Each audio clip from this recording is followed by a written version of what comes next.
உதயநிதி ஸ்டாலின் அவர்கள் வந்து நடிகராக இருந்தபோது நாங்கள்லாம் அடிக்கடி சந்தித்தோம். இன்றைக்கி அமைச்சராக இருக்கும்போது யாருமே சந்திக்கவே முடியல. அரசு அலுவலகங்களில் எளிதாக மக்கள் போய் தங்களோட குறையை சொல்லி திரும்ப முடியல. பணம் போகிற இடத்துல பூரா பணம் பணம்.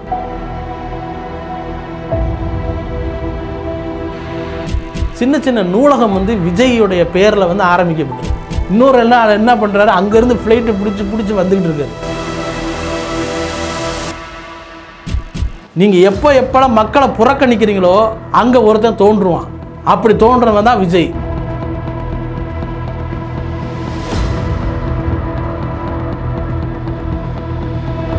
மெட்ராஸ் மூவி சேனல் நேயர்களுக்கு வணக்கம். நான் உங்கள் தேனிக்கண்ணன், பத்திரிகையாளர். விஜய் வந்து இப்போ அரசியலில் தீவிரமாக இறங்கியிருக்காரு. அதில் வந்து எதுக்காக அவர் அரசியலுக்கு வந்தார் அப்படிங்கிறத வந்து நம்ம கூர்ந்து கவனிக்க வேண்டியிருக்கு. காரணம் வந்து இன்றைக்கு இருக்கக்கூடிய வந்து அரசியல் கட்சிகள் எல்லாமே மக்களை விட்டு தள்ளி போய் விலகி போயிருக்காங்க. அவங்க நினச்சிக்கிட்டு இருக்காங்க, நம்ம வீடியோவில் பேசினா நம்ம அவங்களோட குறையை தீர்த்தரலாம், வீடியோவில் வந்து இது பண்ணால் போய் பூரா ஷூட்டிங் எடுக்கிற பொலிட்டிக்கலாக அரசியலாக போச்சு. போய் ஒருத்தனுக்கு போய் இப்போது உதவி பண்ணுற மாதிரி பண்ணுறது, அதை வீடியோ எடுத்து ஃபோட்டோ எடுத்துகிட்டு எல்லா சேனல்களையும் பரப்புறது. ஒரு உண்மையை நான் சொல்லட்டுமா, உதயநிதி ஸ்டாலின் அவர்கள் வந்து நடிகராக இருந்தபோது நாங்கள்லாம் அடிக்கடி சந்தித்தோம். இன்றைக்கி அமைச்சராக இருக்கும்போது யாருமே சந்திக்கவே முடியல. ஆனால் உண்மை என்னவாக இருக்கணும், ஒரு நடிகரை தான் நீங்கள் வந்து பார்க்க முடியாது, ஆனால் அமைச்சரை நீங்கள் எப்போ வேணாலும் போய் பார்க்கலாம். ஆனால் இங்கே அப்படியே உள்டாவாக மாறி இருக்குது. எந்த குறையும் எந்த தகவலையும் போய் சொல்ல முடியல. நீங்கள் அப்படி வந்து இப்படி ஒரு கட்சி இருக்குது. இன்னொரு கட்சி என்னென்னா, பேசுகிறதெல்லாம் பொய், ஒன்றா நம்பர் பொய். அதாவது ஹிட்லர் காலத்தில் கோயப்பல்ஸுங்கிறவன் செத்துப்பிட்டே நம்ம நினப்போம், அவன் சாகவே இல்லை, இங்கே மேடைக்கு பேசிக்கிட்டு இருக்கானு. அப்படி ஒரு கட்சி. இன்னொரு கட்சி அம்மாவை ஏமாற்றி சின்னம்மாவை ஏமாற்றி இவங்க பூரா ஏமாத்துறதே வேலையாக வச்சுக்கிட்டு இருக்காங்க. யாருக்கு வந்து எப்படியாவது கட்சிக்கு வந்து நம்ம வந்து ஒரு பெரிய ஒரு இடத்துக்கு வந்துடுவோம் அப்படின்னு அப்படி ஒரு குரூப்பு. மக்களை பற்றி நீ எப்படி வேணால் இருந்துட்டு போ, நான் வந்து என்ன பணத்தை கொள்ளையடித்து வச்சுக்கிட்டு நான் வந்து இஷ்டத்துக்கு நான் இருப்பேன் அப்படின்னு அப்படி ஒரு கட்சி. இந்த மாதிரி இப்படி அரசியல் கட்சிகள் இருக்கிறதால விஜய் வந்து அந்த இடத்துக்கு வந்து நகர்ந்து வந்திருக்காரு. நம்ம வந்து விஜய் ஏதோ பல கட்சிகளில் ஒரு கட்சியாக மாறிடுவார் அப்படின்னு நினைக்கிறோம். நீங்கள் அப்படி யாருமே நினைக்காதீங்க. நான் வந்து தினமும்ங்கிறத 2 நாளைக்கு ஒரு முறை வந்து விஜயுடைய கட்சி நிர்வாகிகளோட தினமும் பேசிக்கிட்டு இருக்கேன், அவங்களோட தொடர்பில் வச்சுக்கிட்டு இருக்கேன். அவங்களோட ஒவ்வொரு மூமெண்ட்டும் பார்த்திங்கன்னா பெரிய ஆச்சரியமாக இருக்குது. ஒரு எக்ஸ்பீரியன்ஸ் அனுபவம் உள்ள ஒரு அரசியல் கட்சியுடைய நகர்வுகள் எப்படி இருக்கணுமோ அதை விட அதிகமாக இருக்குது அவங்களுக்கு. என்னென்னா, எப்படியாவது நம்ம வந்து நம்மளை அவமானப்படுத்தவங்க முன்னாடி வந்து நாம் ஜெயிச்சு காமிக்கணும் அப்படிங்கிற ஒவ்வொரு பகுதியில் இருக்க விஜய் ரசிகர் மன்ற நிர்வாகிகளுக்கும் மனசில் பெரிய ஒரு பெரிய ஆணித்தரமான ஒரு இதுவாக மாறி இருக்குது. அதனால் சாதாரண மக்களுக்கு வந்து என்னென்ன அடிப்படை பிரச்சனை இருக்குது அப்படிங்கிறத வந்து நேரடியாக அவங்க தெரிஞ்சுக்கிட்டு அதை வந்து அவங்களுக்கு வந்து செய்கிறதுக்கான உதவியை பண்ணுறாங்க. நீங்கள் ஒரு விஷயம் சொல்லட்டுமா, நீங்கள் தென் மாவட்டங்களில் முழுக்க அரசு அலுவலகங்களில் எளிதாக மக்கள் போய் தங்களோட குறையை சொல்லி திரும்ப முடியல. பணம் போகிற இடத்துல பூரா பணம் பிச்சு பிடுங்குறாங்க. ஆனால் அவங்களுக்கெல்லாம் தங்களுடைய சக்திக்கு மீறி, உதாரணமாக சொன்னால் ஒரு சர்டிஃபிகேட், ஒரு சான்றிதழ் நீங்கள் வாங்கணுன்னா அதை வந்து எளிதாக நீங்கள் வீட்டிலே இருங்க, நாங்கள் வாங்கி தரேன்னு கூட்டு போய் வாங்கி கொடுக்குற ரசிகர் மன்ற நிர்வாகிகள் எனக்கு தெரியும். நான் அவங்கள்ட்ட பேசியிருக்கேன், நானே நேரடியாக போயிருக்கேன். பெரிய இன்னொரு உதாரணம் சொல்கிறேன்.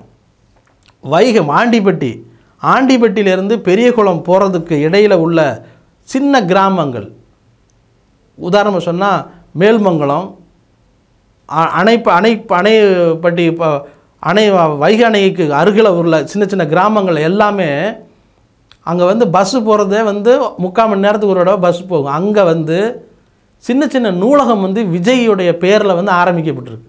இதை நான் பார்த்துருக்கேன். விஜயோடைய பேரை நூலகம் ஆரம்பித்து அவங்க அந்த நூலகம் மட்டும் இல்லை, அங்கே போய் நீங்கள் எப்போ வந்து யார்கிட்டயாவது உதவின்னு கேட்டால் உடனே பைக் எடுத்து கிளம்புறான். அப்படி வந்து விஜய் ரசிகர்கள் ஒவ்வொருத்தரும் தீயாக இருக்கான், உதவி பண்ணுறான். அவங்களுக்கு தெரியுது இங்கே என்ன வெற்றிடமாக இருக்குது, மக்கள்கிட்ட இந்த கட்சிகள் அரசியல் இப்போ இருக்கிற பாரம்பரியமாக பங்கு போட்டுக்கிட்டு இருக்க தமிழ்நாடை பங்கு போட்டுக்கிட்டு இருக்க அரசியல் கட்சிகள் வந்து மக்களை விட்டு ரொம்ப தொலைவி போயிடுச்சு. ஒன்றும் மிரட்டுறது இல்லாட்டினா ரொம்ப பம்முறது, இது 2 வேலையும் பண்ணிகிட்டு இருக்காங்க. ஆனால் இது 2 வேலையும் பண்ணிவிட்டு அவங்களுக்கு எதுவும் பண்ணுறதில்ல.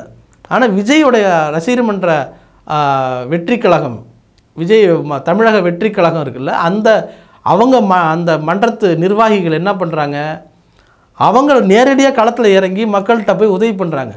அந்த இடத்துக்கு வந்து விஜய் வந்து வந்திருக்காரு. நீங்கள் வந்து அவர் இன்றைக்கு உறுப்பினர் அட்டையை வந்து அவர் தன்னுடைய உறுப்பினர் அட்டையை வந்து தொடர்ந்து வச்சு 20 லட்சம் அந்த இலக்கு வந்து நிர்ணயிச்சிருக்காங்க. அந்த உறுப்பினரை சேர்க்கணும் அப்படிங்கிறதுக்கு கண்டிப்பாக வந்து இதில் வந்து அவ்வளோ பேரும் சேருவாங்க பாருங்கள். அவ்வளோ பேர் சீக்கிரம் அந்த விஷயத்தை வந்து அச்சீவ் பண்ணிடுவாங்க. நீங்கள் வந்து தேசிய கட்சிகள்னு சொல்கிற இங்கே தமிழ்நாட்டில் இருக்கிற கட்சிகள் எதுக்கும் வந்து சில பேரெல்லாம் வந்து நீங்கள் பார்த்தீங்கன்னா தேர்தல் வந்த பிறகு தான் அவன் ஆளே வர்றான். அவன் பேரே இப்போ தான் தெரியுது. இது வரைக்கும் அந்த ஆள் எங்கே இருந்தானே தெரியல. ஏன்னா எலெக்ஷன் வந்துருச்சு. இன்னொரு எல்லாம் என்ன பண்ணுறாரு, அங்கேருந்து ஃப்ளைட்டு பிடிச்சி வந்துக்கிட்டு இருக்காரு. டவுன் பஸ்ஸில் போகிற இந்த வடிவேல் காமெடியில் வச்சு நீ தான் பொசுக்கு போறீரு வர்றீரு அப்படிங்கிற மாதிரி அந்த பெஞ்சமின் சொல்வார். அந்த காமெடி மாதிரி அங்கேருந்து வர்றாரு போகிறாரு. ஏன் இவ்வளோ நாள் எங்கே போனார்? இப்போ இந்த இடத்துல ஒரு கேள்வி வருதில்ல, இவங்களை நம்புறதுக்கு நம்ம பேசாமல் விஜயை நம்பலான்னு வருதில்ல, அந்த உணர்வு தான் வந்து இன்றைக்கி விஜயோடைய விஜய் மக்கள் அந்த இயக்கம் வந்து மிக வீரியமாக கிளம்பியிருக்கு. அதனால் இந்த அடுத்த சட்டமன்ற தேர்தலுங்கிறது விஜயை வந்து சாதாரணமாக எடை போடவே முடியாது. அந்த அளவுக்கான ஒரு பெரிய சக்தியாக வந்து அவர் மாறுவாருங்கிறத நான் இப்போவே சொல்கிறேன்.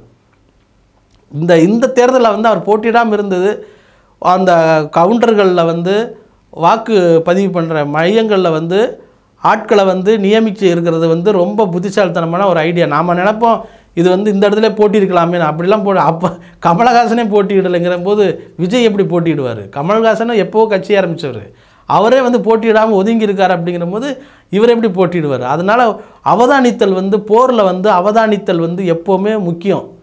யார் எவ்வளவு எதிரியோட படை எங்கே இருக்குது, அவங்க எங்கேருந்து வருவாங்க, அவங்க தாக்குதல் எந்த மாதிரி இருக்கும் அப்படிங்கிறத வந்து நீங்கள் வந்து கண்டிப்பாக வந்து அவதானிக்கணும். அப்படி தான் விஜய் வந்து இந்த தேர்தலை வந்து தன்னுடைய வியூகங்களை வகுக்கிறதுக்கான ஒரு கவனத்தை ஏற்படுத்துறதுக்கான ஒரு விஷயத்தை பண்ணுவார்.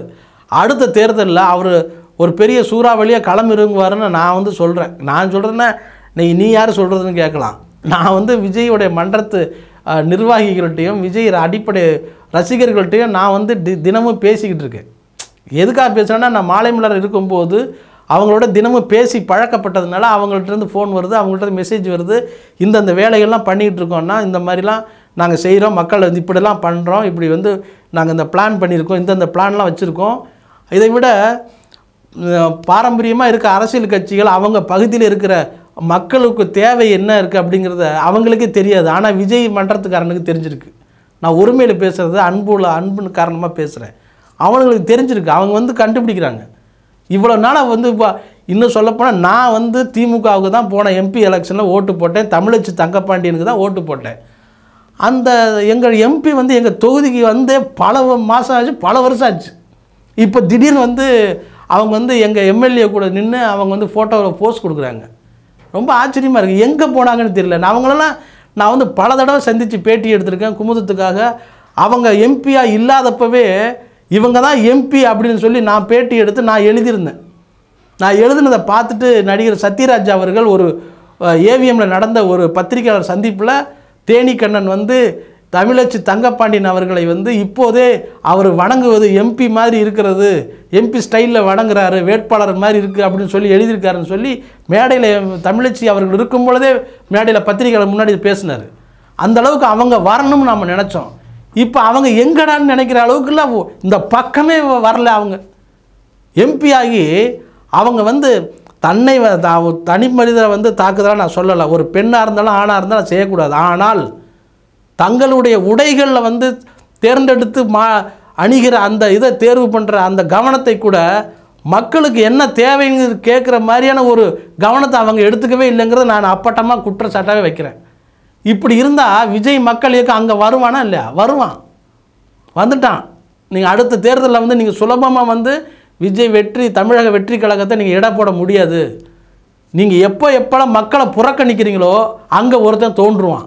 அப்படி தோன்றவன் தான் விஜய். நான் ஒருமையில் மறுபடியும் சொல்கிறது வந்து நான் ரொம்ப சுப்பீரியர் சிந்தனையோடு தான் நான் சொல்கிறேன். நான் ஓட்டு போட்டேங்க, அவங்கள ஆளவே காணோம். இந்த பக்கமே வரலைங்க, இந்த தொகுதி பக்கமே வரல. அவங்க திடீர்னு வந்து இன்றைக்கி வந்து இப்போ 4 பேர்கிட்ட ஃபோட்டோவுக்கு போஸ்ட் கொடுக்குறாங்க. ரொம்ப ரொம்ப அதாவது கவலையாக இருக்குது, இவங்களுக்கா ஓட்டு போட்டோம் அப்படின்னு. அப்போ வந்து விஜய் மக்கள் இயக்கம் எப்படி செயல்பட்டுக்கிட்டு இருப்பாங்கங்கிறதுக்கு நான் ட்ராவல் தென் மாவட்டங்களுக்கு நான் வந்து ட்ராவல் பண்ணுறதுனால சொல்கிறேன். ஒவ்வொரு இடத்துலையும் வந்து தமிழக வெற்றி கழகம் வந்து என்ன பண்ணியிருக்காங்க அப்படின்னா, ஒரு சின்னதாக தண்ணீர் பந்தல் வைக்கிறான். அங்கே வந்து வெறும் பானை மட்டும் இல்லை, 10 பேர் அங்கே நிற்கிறான். அங்கே பானையை வச்சுட்டு 10 பேர் எல்லாருக்கும் விநியோகம் பண்ணுறாங்க. அதுதான் முக்கியம். நீ தண்ணீர் பந்தல் எழுதி போட்டுட்டு ஆளே இல்லாமல் போகிறது முக்கியம் இல்லை. ஒருத்தன் களப்பணி செய்கிறதுக்கு அங்கே 2 பேர் இருப்பான், அங்கே நின்றுருக்கான்.